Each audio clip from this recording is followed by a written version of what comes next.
Today, I'm talking to Brian Fairweather, Director of Business Development for the Spears Group of Scenic Sotheby's International Realty on 30A in the Panhandle of Florida. From founding 2 brokerages in South Florida, including helping recruit agents for the agency, Brian has not only been a top agent, he has been the leader and connector of top agents nationwide. Today, he leads the Spears Group, founded by Jonathan Spears, who not only is the top real estate agent in the country under 30, well under 30, he has sold for 5 years and counting over $100 million a year in his market, a market where that has never been seen or done before, Jonathan, by an individual agent. Brian's expertise in success and business development for himself and other agents is what has led him on the path to work side by side today with Jonathan Spears and the Spears Group. Brian and I talk about how to determine and set the habits for your best success.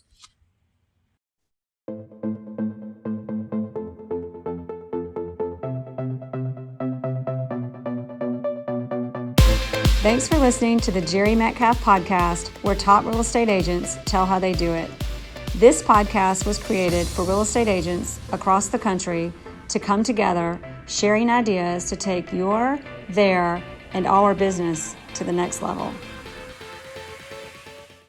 All right, everybody, it's the Jerry Metcalf Podcast, and today we have Brian Fairweather with Scenic Sotheby's International Realty on 30A, which is basically between Destin, Florida, and towards Panama City.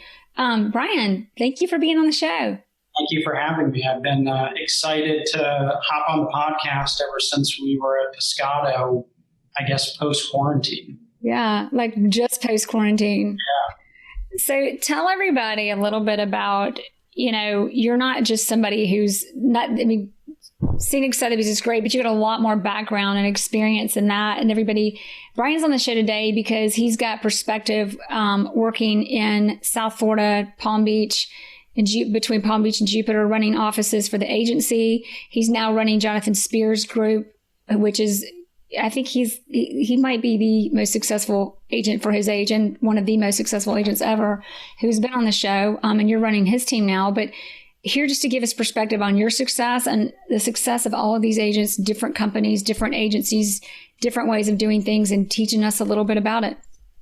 Yeah, so it's interesting. I just turned 30, I guess, 6 months ago, and I like to say a career, but it's only been, I guess, going on 6 years. I have been an agent. I helped a college friend that he was a broker grow a brokerage from, I think it was 35 agents to 134 agents in Palm Beach County. I was able to work with Mauricio Umansky when he opened up the agency down in South Florida, whether it was our Miami, Boca, or Jupiter office. And then I really had the privilege to join Scenic Sotheby's at the end of 2019, working along he is the top agent under 30 in the country, and that's Jonathan Spears. And so now Yeah. I mean, it's been an honor and a privilege to be able to work on so many facets of the real estate industry. And it really started with growing up in a family that my dad was 4th generation roofing contractor, general contractor. My mom was an interior designer. And so I got to see building of the houses and decorating the houses. And then when I moved to South Florida, I decided to get my real estate license, and I have never looked back. Wow. So you started out obviously as a real estate agent, and how did that evolve into getting involved with the agency and obviously where you are now with Jonathan? So it started where, I got into real estate and I thought it was going to be like this $1 million listing where within 6 months I would have a Rolex, a Range Rover, and more listings than I could count. And I remember my first day getting a White Pages phone book, an office phone in this crappy office. And they said, "Hey, welcome to real estate." And I remember calling my girlfriend. I was like, I think I made a huge mistake because I thought I was going to be corner office, $1 million listing. So I learned from the ground up. I mean, the broker I worked with when I first started was young like me, and we really just grinded it out of the dirt. We made cold calls, we made expired calls, we really hustled as much as we could. And with that, I really, found a love for helping other agents. I was very successful my first year. I got in with a very predominant developer in Jupiter, so I was very fortunate financially. And I just felt that my love of helping other agents and really building a business was what I admired to do. And so that, 5 years later, Jonathan and I actually met through your last guest, Daniel Hyder, which is a dear friend of both of ours. And from him, Jonathan and I were both young. We had these aspirations of building this empire and going from real estate to development. And it was the week after Thanksgiving, he said, "Hey, do you want to move to 30A and work with me?" And I was like, "Oh yeah, sounds good." And then 3 weeks later, we had a U-Haul pact, and now we're here. And I don't think we could be in love with this area any more than we are. Wow. So how long were you an agent before? So you got involved with the developer. How long were you an agent before you decided, I really like to grow and help and work with other agents?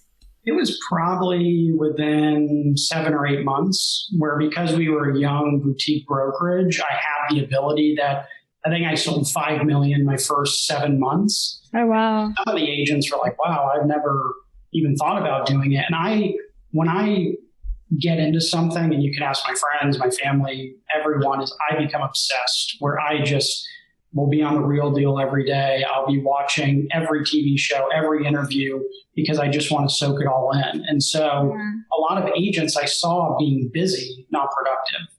And so I would tell them, "Hey, why are you making 50 phone calls when you're calling people that have no interest to talk to you, when you have 10 people that you've worked with that could refer you business?" And they'd say, "Oh, that makes sense." And so I would start to see people that work 12-hour days go to 6-hour days and were more productive, more financially equipped in the business. And so from there, it made my entrepreneurial wheels rolling, where I said, "Hey, I might as well, look at the brokerage side of it and helping growing a business." And then from there, I really became infatuated with agents. And you can ask anyone, I will cold call anyone in this world. And obviously that's how you and I met, as we knew each other. Next thing you know, me and your husband are drinking cappuccinos until 12:30 talking real estate. So, well, we were talking real estate. My husband's real estate, but he's commercial. So he was kind of like, usually it's the other way around when he does the commercial real estate thing.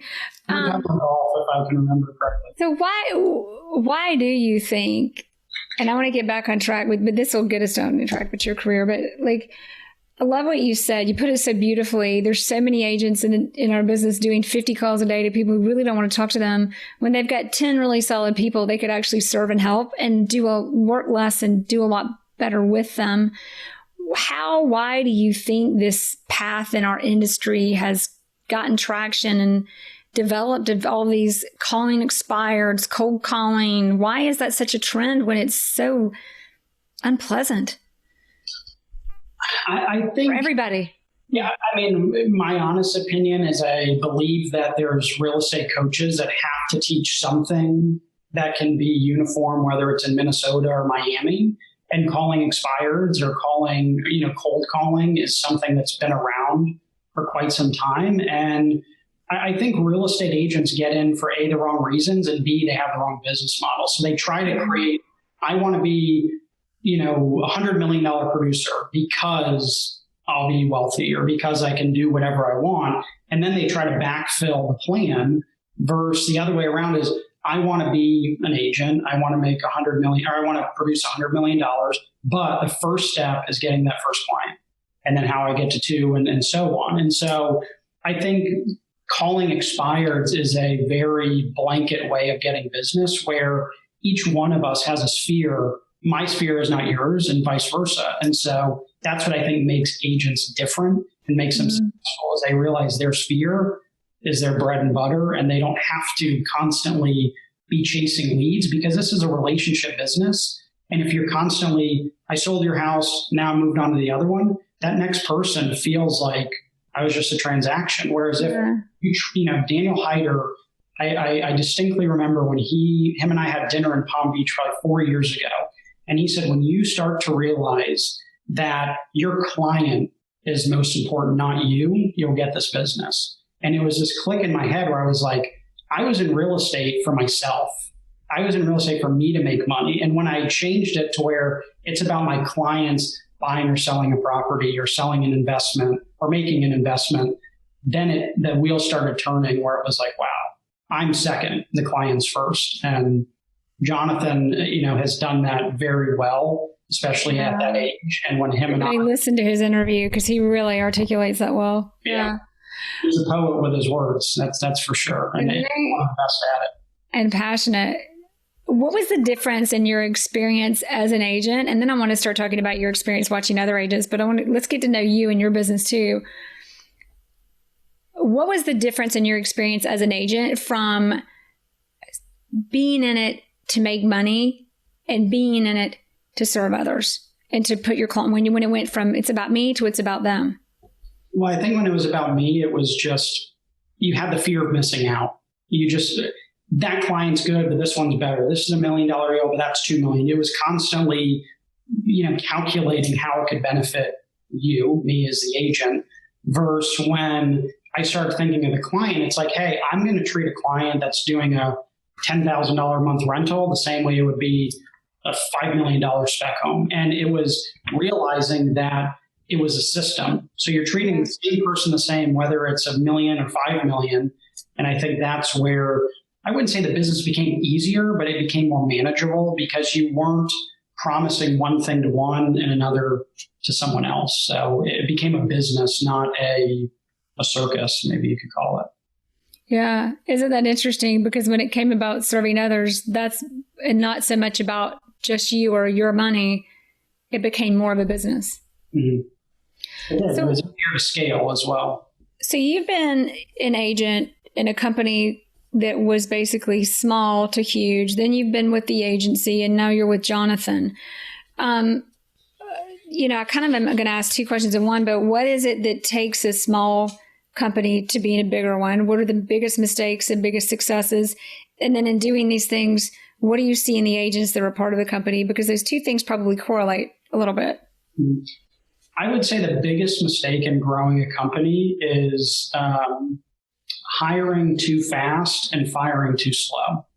I'm taking that from Cody Baczynski from Bespoke up in the Hamptons. So I'll give him credit where it's due, but he always says hire slow, fire fast. And so with that being said, I think if you take the reverse, that's what a lot of companies do wrong, is they say, oh, you just got your license and someone that is worth $1 billion, we got to hire you.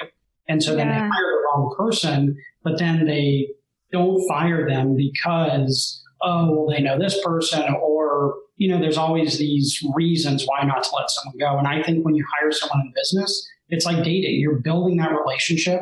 And if you're going to commit, you have to make sure it's long-term. And I think there was some mistakes that were made with the first brokerage where we hired people based on what could have been. But then we also hired people that it might have took 2 or 3 months, but they were diehards. They would never leave, not because they didn't think about it, but because they realized this was home and this could be, the foundation to be the most successful within their practice. Mm-hmm.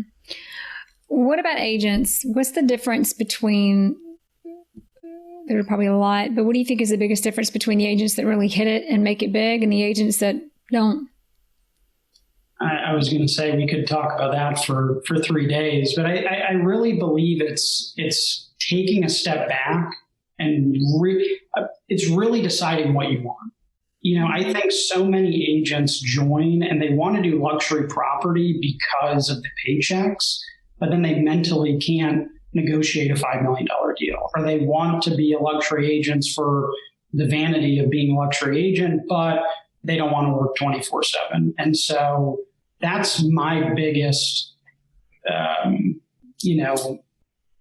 piece of advice, I guess, for agents is know exactly what you want. Because I knew agents in South Florida that didn't sniff $1 million and made a lot of money, and they did 200-300 deals, versus agents that did 20 deals a year at $5 million a piece, and they were happy as a clam. So I think it's knowing exactly what you want. And that's what I admire about Jonathan and Daniel and even Eric Levy, which you just interviewed, is that those guy, even Nikki Field, I mean, they knew what they wanted specifically and they went after it. And so it wasn't a chance of being successful because they knew about it. You can't shoot a basketball every day and pretend to be a hockey player. You have to know exactly what you're going after. Yeah.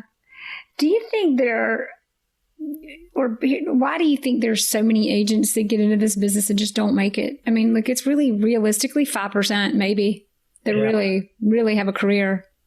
I think it's for the real estate with the internet and with social media and $1 million listing and all those outlets. It's become this new sexy business that everyone wants to get in, kind of like being a talent agent in the 80s. Everyone wanted to represent Tom Cruise and Arnold Schwarzenegger. Yeah. And then it kind of dwindled because everyone rushed into that scene and you had 5% of talent agents doing 99% of the business.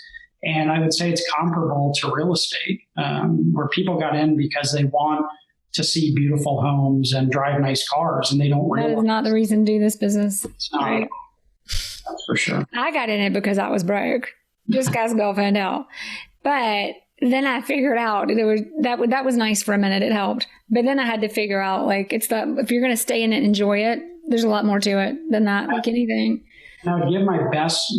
Daniel Hyder gave me 2 great pieces of advice, and what you said about being broke. I remember moving to South Florida. If I could make $40,000 a year, I was living large. Yeah. And I don't even remember my first year, and it was like a 6-figure check. I remember looking and actually clearing 6 figures, and I blew through it all. I mean, I had a nice car, I had a nice watch, the whole 9 yards. And Daniel and I were at dinner, and he said, "How was your first year?" And I said, "Oh, it was great. I made all this money." He said, "Did you blow it all?" And I said, "Yeah, I did." And he said, "Did it feel good?" And I said, "Yeah, it was pretty cool." And he said, "Good. You got that out of your system. Now be a businessman." And it was just that switch again, where it was like, I got it out of my system. I realized buying a new car, buying new shoes was not going to bring me happiness, nor did my clients really care. And so it was a nice cycle, but it made me grow up a lot and realize why I'm really in business. Yeah. Well, so why are you in the business? Well, I actually love properties. I genuinely love walking into a house. I love being with a client. I work with a lot of spec home builders. So being able to see a house from literally trees and dirt to a multi-million-dollar property just excited me. But I would say the real reason I'm in the business is for being with people. You could ask my closest, circle of people. I will talk to that wall for 30 minutes, give you the chance. And making people feel good. It makes you feel good as a person, but just when you can grab a property off market and sell it to a client and they are ecstatic, that's why I'm in business. It's not, so much because the house is modern and it's 8,000 square feet. It's a people business that I'm in. Yeah. Well, now you're in the business of making other agents successful as well. Explain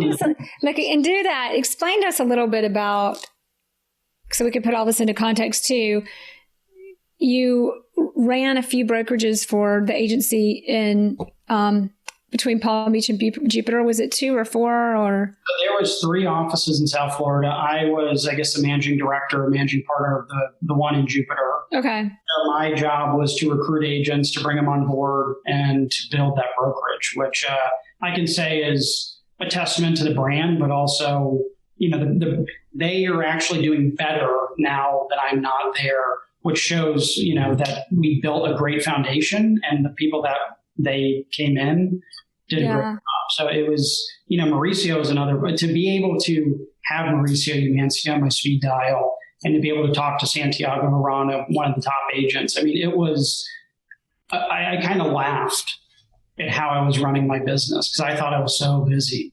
And then I'm talking to Mauricio and he's doing $400-500 million a year. And I'm complaining because I got, one deal in escrow at $6 million that's taking up my time. So it was like being an athlete and being able to, talk to Michael Jordan and him say, "Oh, you're doing this. Well, try this." So it was a time in my life that I'll never forget and definitely thankful for the relationships I still have with those people. And what is it? Because you've had such close relationships too with these, managing these agents and then working with Santiago, working with Mauricio, working with Jonathan. What do you think is the common denominator that those guys have versus what kind of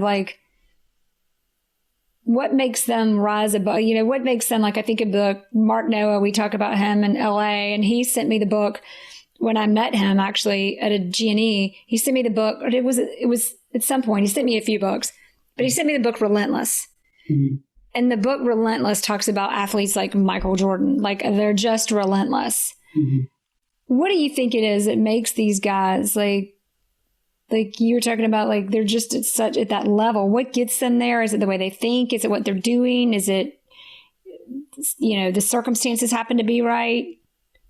I would say this. I mean, Jonathan and I are attached at the hip. We talk every single day, all day long.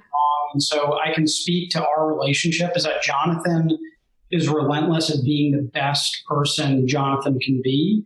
And he is consistent with, if I'm going to work out, I'm going to give 100%. If I'm going to be with you on this podcast, I'm going to give 100%.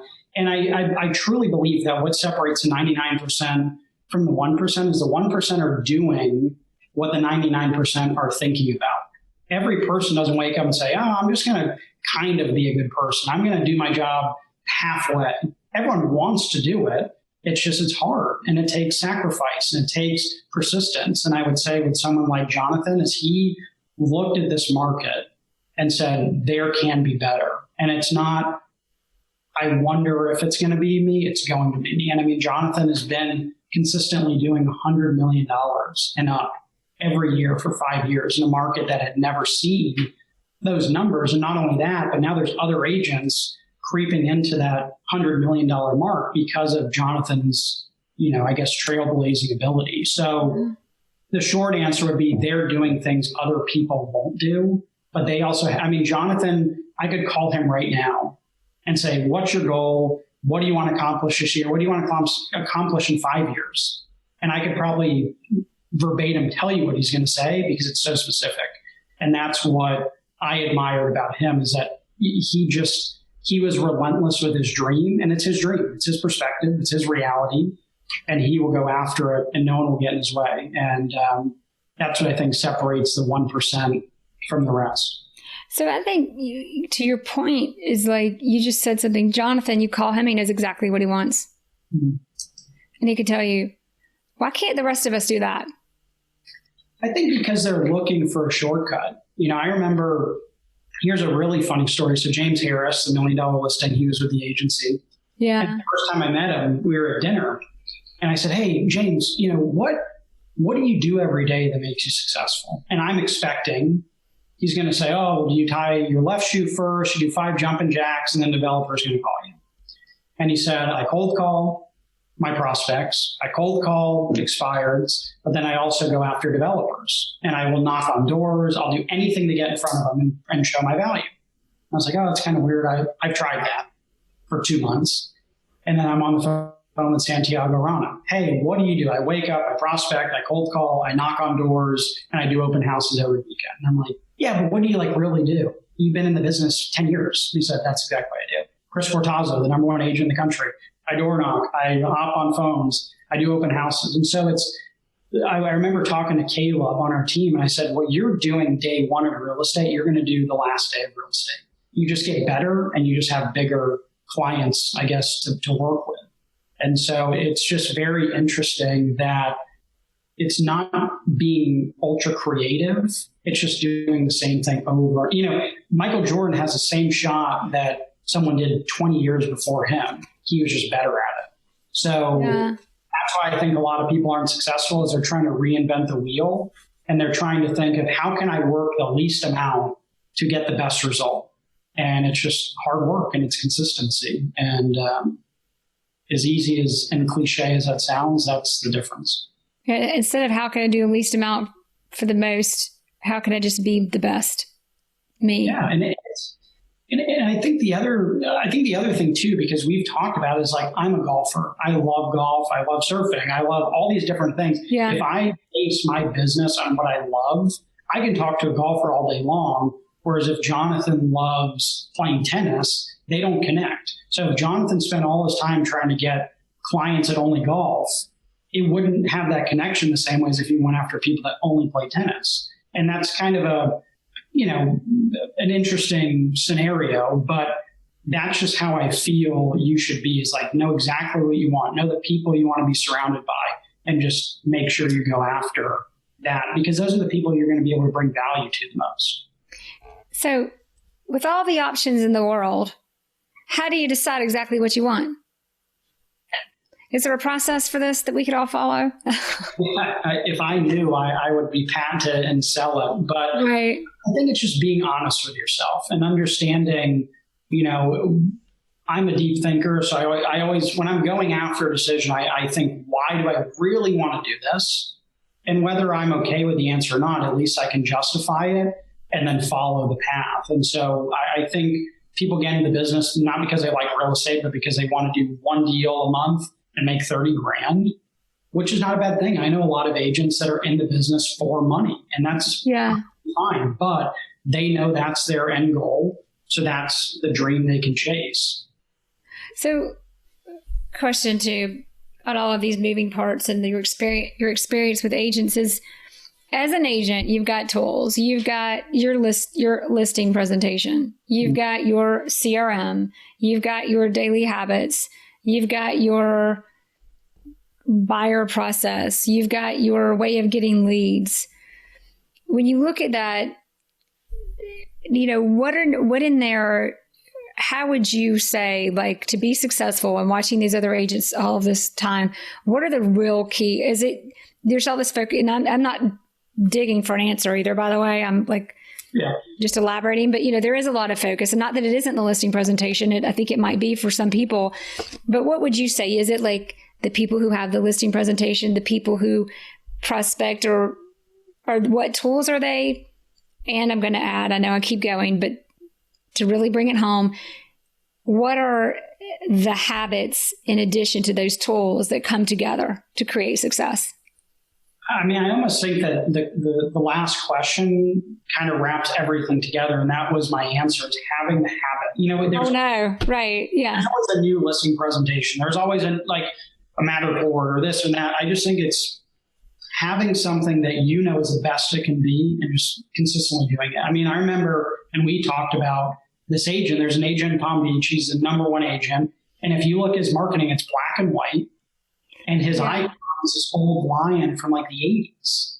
And so I would just laugh because I'm like, this guy does $500, $600, $700 million a year, and it's the same marketing since the 80s. Whereas you have all these big tech companies that they have these moving logos, and it's all this crazy stuff. And you realize that I think people get so lost in the fluff that they don't realize, like, I know agents that do $100 million deals have flip phones. They don't have iPhones, and they don't have huge websites because it's a relationship business. But with that being said, there are agents I know that sell property on Instagram. So I think it's finding the seat you want to sit in and just being authentic and realizing that, hey, I have a BlackBerry and I don't have a website, but I'm really good at connecting with people, and that's the way I do business. Versus other people never meet their clients until they're actually showing because they're prospecting on the phone and maybe DMing them on Instagram. So I think it's just having that consistent. I think consistency is the answer I would give you. Is just be consistent with whatever you do, because if not, you're chasing ghosts. It's like, oh, well, I talked to Sherry and she said you should do this, so I do this for 2 weeks and it didn't work. But then Steve in Malibu said you should do that, so I'm going to do that, and then you realize you just wasted 2 weeks of your time. Where the one person that's just, I remember at the agency there was a guy named Mark. And he cold called 100 people every morning at 8 o'clock. Same script. It was to the point where I would go to sleep at night, and instead of counting sheep, I would just hear his cold call because I heard it so much. And he was successful, not because he was, oh, you should do this. He wasn't romantic about what he was saying. He was just, hey, I'm an agent in South Florida. Would you like to buy or sell your house? No? Okay, thank you. Have a great day. I'm going to send you my business card. And he did that every single day. And he grew a very successful practice, and it was black and white. You know what I hear out of that too is that because the first reaction is, my God, you're calling 100 people a day and you're getting rejected how many times? Like 100? 99 and a half. Yeah. Right. Like 99.75. Right. So it's like, but that's a good reminder that the way to success is failure. Like 100%. Always. I fail more than anyone. And that's I think I don't remember who said, it was. You just got to fail faster. Yeah. Oh yeah. And that's something else that I will credit. I don't want to call my success my working career is when you surround yourself with the best of the best, you can skip their failures and double up on their achievements. Like if I call you and you say, I wouldn't do this because this is what happened to me, I can register that, compress it and say, okay, maybe instead of calling expireds because you did that for 5 years, I'm going to call my sphere of influence. It cuts time. So I always wanted to be the dumbest person in the room. I mean, I remember, 3 years ago flying out to LA, meeting with James Harris, thinking, how is someone that just got their real estate license that sold like maybe $5 million is able to spend time with James Harris? It's because I asked. And he might have regretted it. He might have said, why am I, we're friends now. But it's comical that people have this excuse in their head not to do stuff. And I truly believe people want to help people. And you just have to surround yourself with the person you want to be. And I think that's how Jonathan and I met. And I consider him one of my closest friends. And that's because I saw a guy at the time, 25 years old, doing 100 million. And I was 28. And I was like, wow, if this guy's doing more business than me at 25, I need to meet him. And next thing you know, I'm his right-hand man, and we get the privilege of working together every day. Yeah. So in meeting, like you've met and called agent after agent after agent, is there one that's most memorable, or that you got the biggest surprise or the biggest shock, good or bad, or the biggest lesson from? I would say when the agency was coming to South Florida, I had heard a rumor about it. And I cold called Santiago, and he didn't answer. And I left a voicemail, and I said, "Hey, this is Brian Fairweather. Santiago founded the agency. He's one of the partners. In case you don't know, right? So, he was the top agent. Marciano founded it. So Mauricio, sorry, yeah. Santiago. Sorry, Mauricio. Anyway, go ahead. But so I cold called them and I said, hey, this is Brian. I'm from Jupiter. I heard there's a rumor you're coming to South Florida and you're going to Boca. And I think you're an idiot to not go to Palm Beach or Jupiter. And that was the voicemail. And I hang up. And at the time I called my girlfriend. I said, I don't know what possessed me to say you're an idiot, but I made this call. And I get this phone call back from a Beverly Hills number. And he's like, hey, this is Santiago. And I was like, oh my gosh. And I had admired this guy for 4 or 5 years. And he said, I don't know why you're calling me an idiot, but I listened to your voicemail and you got my attention. And we talked for 45 minutes. And he said, Mauricio's in Boca. Can you meet him for drinks tomorrow? And I said, absolutely. So next thing I know, there's an email and it's me and Mauricio and Santiago. And I'm like, I'm calling like my friends and I'm like, I don't know how this is happening. And next thing you know, I'm having a Tito's and soda with Mauricio, and we're talking for an hour. And that's when I joined the agency. And it was because I put myself in that seat, but I just realized like that's my dream, is to be at the agency at the time. And so I was going to chase it. And I had a lot of people that were like, you're an idiot for doing it, or how did that happen? And it was just, I didn't care what you said. I didn't care what my parents said. It was, what does Brian want? What's going to make me the happiest? And I went after it. And I think the agency job is the reason I got, the job with Jonathan. So I'm thankful for the whole experience. And and everything you learn. But it's just sheer focus. It's not focus. I think a lot of people spend a lot of time worrying about what's going to go wrong. What are people going to think? What's going to happen? And when your focus becomes, what do I want? And how do I go for it? And just go. And when you hit the bump, you get over it, get through it, get around it, whatever it takes, and just stay on course. And it's not to get too philosophical, but even when I was like 8 years old, I had this nightmare of being 90 and laying on my deathbed and thinking, wow, I had one life to live and I wasted it worried about what someone else thought. And of course, you still have the insecurity. You had that what age? At 8, you said? Probably 8, yeah. I remember I always wanted to be doing something. When I was 8 years old at the time, I wanted to be 55, driving an S550, lawyer, married. I knew exactly what I wanted. And thank God that didn't work out. I'm glad the path I'm on now. But I always knew what I wanted. And I felt, how lucky am I to wake up every day and actually be able to live my life? So why not do it to the best of my ability? And that was kind of the mindset I took. In real estate, I always did any deal I ever could. My first deal ever was an open house, had black mold in it. And a lady literally almost threw up on it. But instead, I was telling people I was a luxury agent. I would go on 2-mile walks in my neighborhood and take photos of the biggest houses. And it's just, I never was a real estate agent. I was a luxury real estate agent, even when I had never sold a house over $1 million. And it was just that mindset of what you want, you will become. And I think, I'm trying to remember the book. Is it The Secret? I think it is. It's The Secret. Yeah. I live by that. What you manifest, it will happen. So you got to focus on what you want. All right. So what have you found is the biggest misconception of anyone about our business? That's a loaded question. I think the biggest misconception is that all agents are created equally. We have that rap that, oh, you're just here to make a paycheck. Oh, you're here because you failed in another business. And I've had the fortunate opportunity to travel all over the country and meet with top agents, and also sometimes I probably have 5 or 6 people that I mentor that are not with Sotheby's, that aren't even in this area, that were new agents that I went to high school with or went to college, that would call me and say, hey, I'm getting into real estate because of you, or I'm getting into real estate and I know that you're in real estate. Yeah. And I just tell them, like, if you're authentic, that's all you can ever be. And there's going to be people that hate you. There's going to be people that dislike you, whatever it is. But the misconception is that we're doing this job because we have nothing else to do.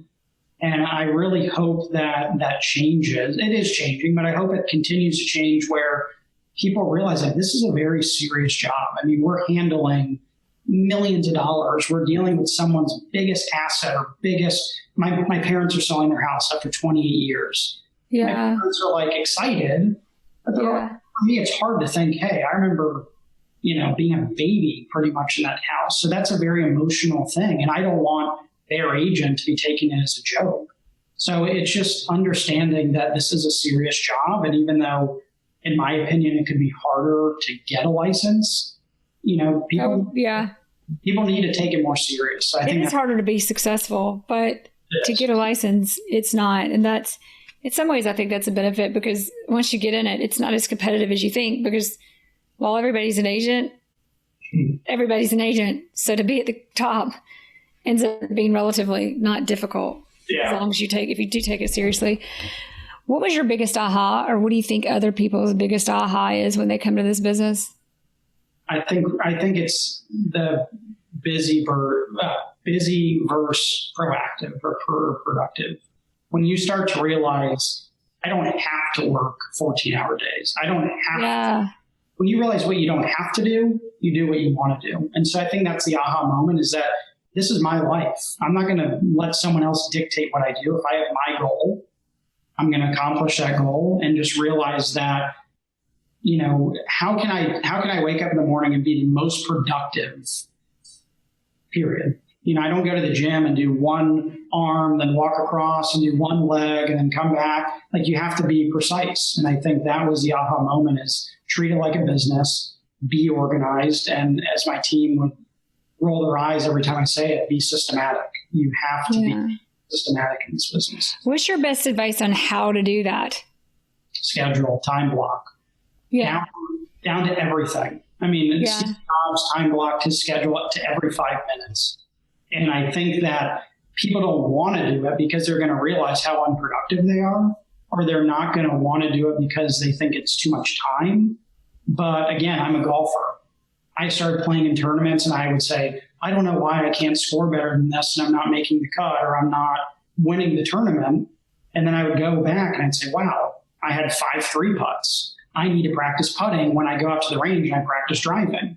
And the better I got as a putter, the lower my scores got. And it's the same with this business, is when you realize what's the inefficiency that you have in your business and double down on it, whether it's hiring an assistant to be able to schedule, whether it's you waking up earlier so you're not rushing out the door. It's just finding the inefficiency in your business, doubling down on it, and it takes work. Yeah, and that, that makes me think of something that I tell myself a lot because this is so relevant to what you said. Tony Robbins, I quote him every once in a while. I'm not even like a big Tony Robbins guy because it's like hard to be because he's too big. Yeah. But he does say, I don't remember when because he doesn't say it a lot now, but I've heard him talk about like the smallest changes make the biggest differences. That's a lesson I've learned recently. Mm-hmm. Like in a personal experience in business, but also, which we won't go into that, but also, he was talking about, and then I want to bring it back to you in real estate, but I think this is really relevant to what it means, is like he talked about a plastic surgeon he represented and how this plastic surgeon was like the best of the best. And he talked about when he did surgery and what made him so good. He talked about it was literally the smallest change you could make in a face to change proportions to make someone pretty unattractive into gorgeous. Yeah. But it was very, very small adjustments. And he talks about in our businesses, sometimes we think it's just too much to do and change to get so much better. And I just don't have any more energy. There's nothing else I can do. When sometimes it's like, to your point, scaling back, making an adjustment, doing something a little bit differently. And it's hard to do, especially as an agent. I mean, we talked when we were at dinner the other night, is that you're running 1,000,000 miles an hour. And when you're an agent, you don't have time to take a step back and reassess. I mean, not that you can, it's hard to do. And I couldn't agree with you more that sometimes you have to take 2 steps back to move 5 steps forward versus being on a treadmill and running in the same place. And it really is. I mean, Caleb on our team, Jonathan's brother, is a prime example of someone that when I met him in January, when I started, to how he is as an agent, how he is as a person, essentially halfway through the year. I mean, he has done double his business last year in the first 6 months. What's the difference? He's spending more time with his wife. He's waking up earlier. He's finishing earlier. He's understanding that if I'm going to go to the beach, I'm putting my phone away and I'm going to enjoy my family time. He is such, I have the schedule on my phone. I see what he's doing every 30 minutes and he literally will not. We were in the office today and a new podcast came out and I was telling him about it. And he turned around and said, Brian, I have to prospect for 30 more minutes and then I can talk to you about this. And it's not being rude. It's understanding that he has a schedule. And that's great. And that we need to understand about ourselves. Yeah. And it gives me chills because he is someone that has stuck to the program and has been confident enough to know he can do it and humble enough to know he needs to change. And that's something with real estate agents, because I was probably the biggest person is I didn't care about training. I'm like, give me my license, give me a phone. I'm going to make everyone buy a house from me. And I didn't realize I lost so many opportunities to learn how to negotiate a contract, to learn how to fill out a contract, to learn how to successfully do an open house. And so it's just slow down, especially in this world. I mean, it's so easy for me to say, I'm going to get into real estate and look at your Instagram and say, well, Jerry's doing this. Well, what the hell am I doing? And it's like, she's been doing this for years. She has a team. She has busted her up to be there. So it's like, as nice as it is to look at the top percent, also be realistic. I mean, I'm not going to tell someone, hey, if you want to be a basketball player, do exactly what Michael Jordan did when he won the championship.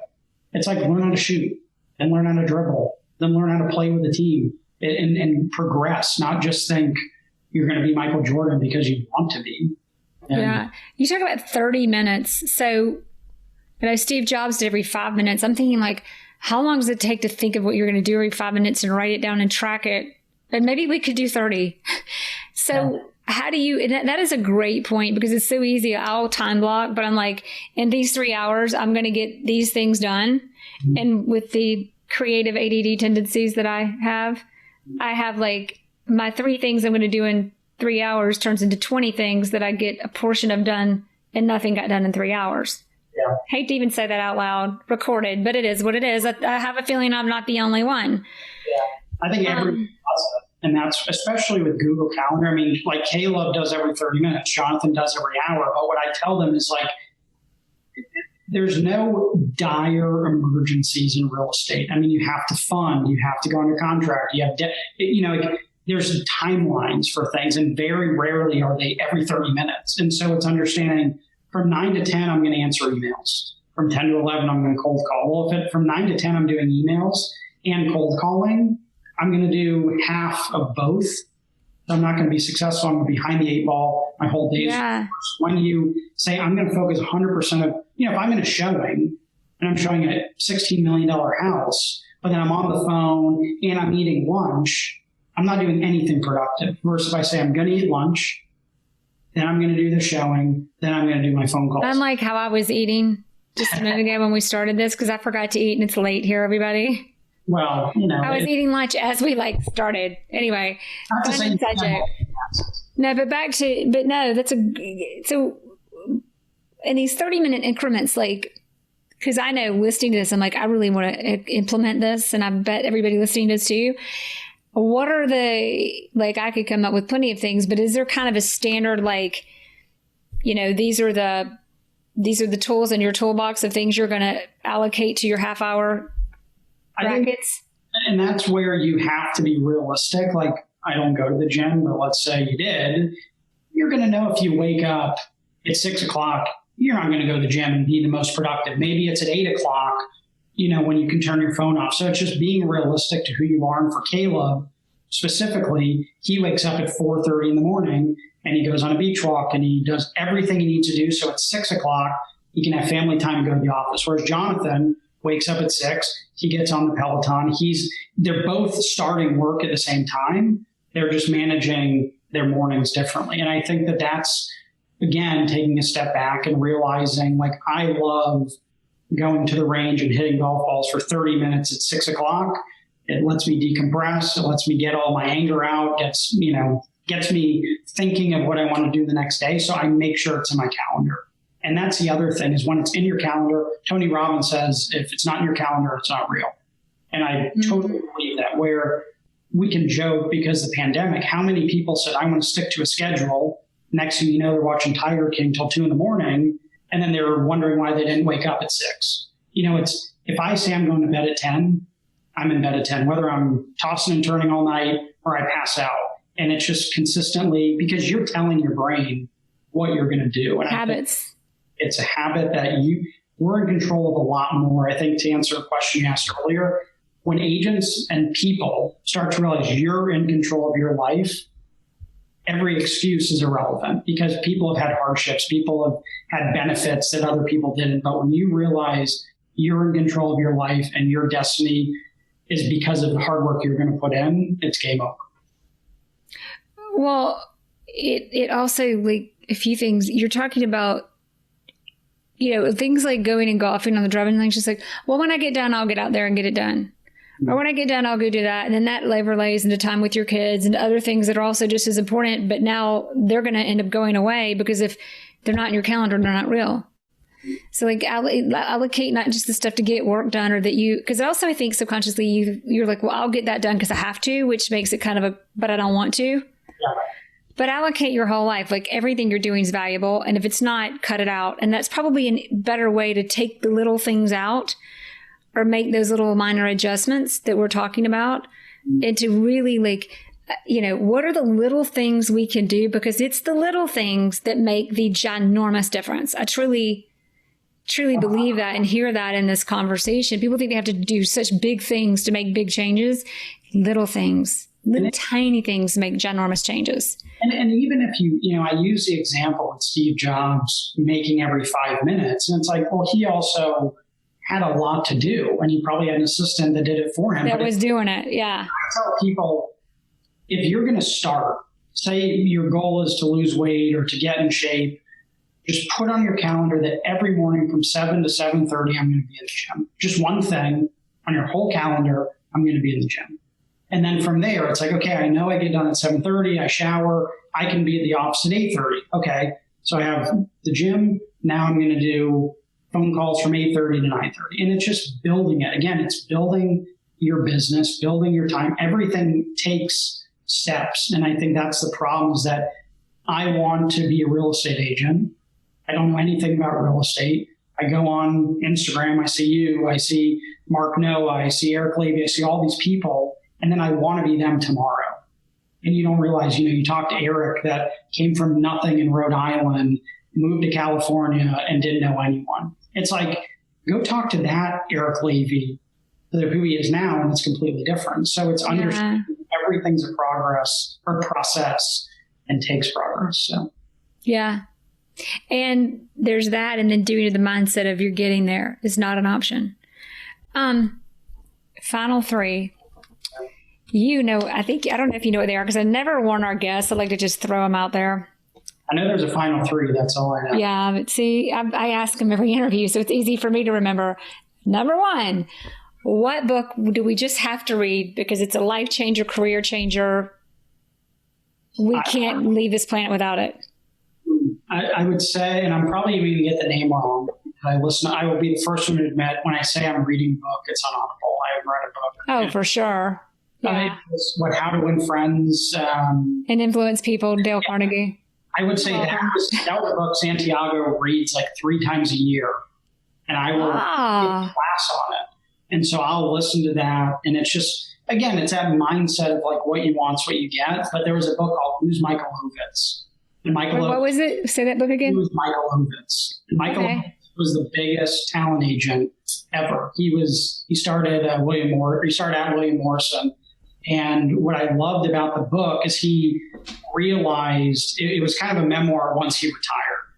And he realized that a lot of the stuff he became successful by, or a lot of the traits he had because of him being successful, he wishes he didn't do. And so it was kind of this dichotomy of like, I was kind of a jerk, so I became very successful, but I wish I would have done it maybe the right way. And I could have been more successful because I had, built bridges, not burned them. So it was a cool behind the scenes of being a Hollywood talent agent mixed in with, he's an art collector, which I love art. He's a wine collector, which I love wine. So it was just a fit where I liked a lot of the stuff he did. Cool book.